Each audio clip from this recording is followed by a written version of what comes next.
এটা কি বোলাহাটের মানুষ চায়? আল্লাহর নবীকে যারা গালি দিবে তাদেরকে ফাঁসিতে ঝুলানো হোক, এটা কারা কারা চান? এক সেকেন্ডে নবীজির প্রেমে দুই হাত এইভাবে আল্লাহু আকবার উচ্চ করে দেখা যায়, আর উচ্চ করে আল্লাহু আকবার বলে। আল্লাহ তুমি হাতগুলি কবুল করো, জোরে করো আমিন। যেখানে তোমার আমার নবীর নাম আল্লাহর বেহেশতের মেন গেটে লেখা, এটা বোলাহাটের আম গাছের পাতা, একটা তো মোহাম্মদ লেখা নাই। এটা বেহেশতের আম গাছের পাতা, একটা পাতাও খালি নেই যেখানে মোহাম্মদ লেখা নাই। সুবহানাল্লাহ বলে। যে নবীর নাম বেহেশতের পাতায় পাতায় লেখা, ইনশাআল্লাহ আগামী 1 বছরের ভিতরে ইসলামী ইমারত আর খেলাফত রাষ্ট্র কায়েম করে সর্বপ্রথম মদিনা ওয়ালার মর্যাদার কথা আর তার নাম সংবিধানে আমরা লিখবো, ঠিক কিনা? ইনশাআল্লাহ থাকবেন ইসলামের পক্ষে ইনশাআল্লাহ।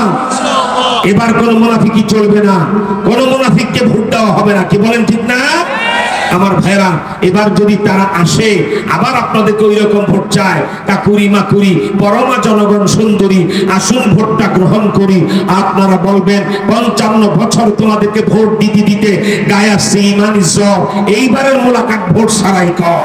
এবারের ভোট যাবে কোরআনের বাক্সায়, এবারের ভোট যাবে নবীজিকে গালি দিলে ফাঁসি দিতে পারবে যারা, তাদের বাক্সায়, ঠিক কেন কর। আল্লাহ তুমি কবুল কর, বলেন আমিন। আমি এভাবে যদি নামে মুহাম্মদ দিয়ে বলতে থাকি রাত পার হয়ে যাবে, কালকেও মাহফিলে বসতে হবে। তারপর আমার রাসূলের নাম কোথায় কোথায় লেখা, মুহাম্মদ নামের মর্যাদা কি? আরে মিম হা মিম দাও, 5টা বর্ণের এক একটা বর্ণের তাফসীর 100 দিন করলেও শেষ হবে না। আল্লাহু আকবার। আমি এখানে এটুকুন আলোচনা রাখলাম। আমার রাসূলের নাম বেহেশতের মেন গেটে লেখা, গাছের বেহেশতের পাতায় পাতায় লেখা। কি সিদ্ধান্ত নিলাম?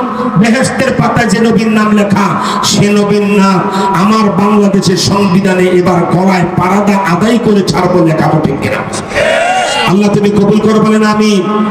দেখি ইমানটা কেমন। নবীজির নাম বেহেশতের পাতার মতো বাংলাদেশের সংবিধানে লেখাইতে যদি যুদ্ধ লেগে যায়, রক্ত দিতে হয়, ফাঁসিতে ঝুলতে হয়, গুলিবিদ্ধ হতে হয়, মুনাফিকরা হাত তুলবে না। সাবধান, মুনাফিক দেখতে পারি না। বাংলাদেশের মানুষ চিনি, জিহাদ জিহাদ জিহাদ চাই।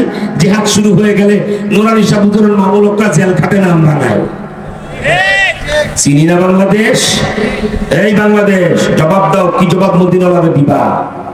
শেখ হাসিনা উলামায়ে কেরামকে মাহে রমজানে কাউকে ইফতারের প্লেট থেকে, কাউকে সেহরির প্লেট থেকে ধরে নিয়ে গেল।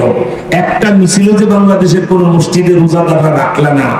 বাইশা পাগড়ি, এক পাজা সদীন্দ্রনাথ ঠাকুরের মতো দাড়ি, 5 নামাজ জামাতে পড়ো। মাহে রমজানে উলামায়ে কেরাম গ্রেফতার কেন? খুনি হাসিনা, জবাব চাই, জবাব দাও, ঠিক কিনা? হয় নাই। অতএব কাপুরুষ দিয়ে হবে না, ইমানদার মুসলমান হতে হবে, ঠিক কিনা?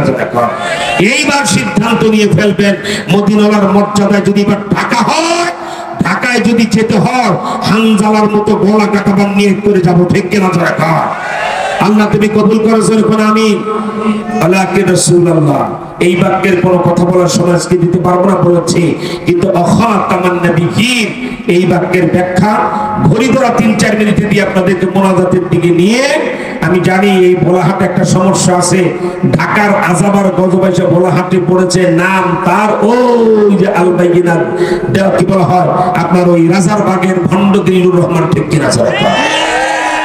একটা আস্তানা যদি নাড়াচাড়া করে নতুন কিছু করতে চায়, আবারও বলে দেয় 2003 সালে বলে গেছি, দিল্লুর রহমানের কেউ যদি বোলাহাটে কোনো সমাবেশ মাহফিল করতে চায়, ওই একই স্থানে একই জায়গায় আমার নাম ঘোষণা করে মাহফিল ঘোষণা করবেন, আমরা স্টেজ দখল করবো, ঠিক কিনা? হ্যাঁ, ঠিক কিনা? সেদিন আস্তানা ভেঙে দেওয়া হবে, ঠিক কিনা?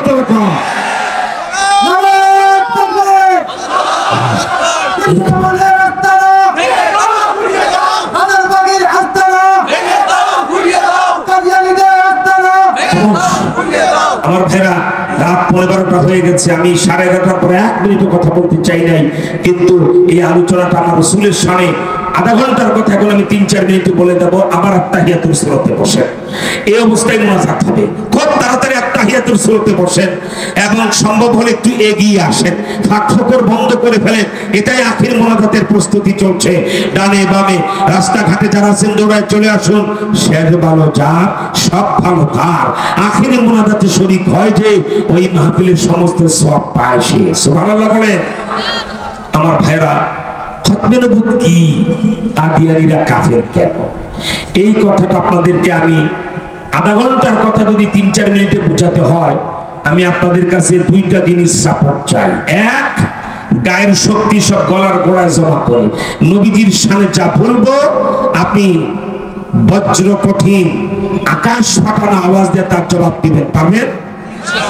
তাহলে গলাটা পরিষ্কার করে, সবাই পরিষ্কার করে। এই গলা পরিষ্কার করেন না কেন? এবার বলেন গায়ের শক্তি তলায় না গলায়?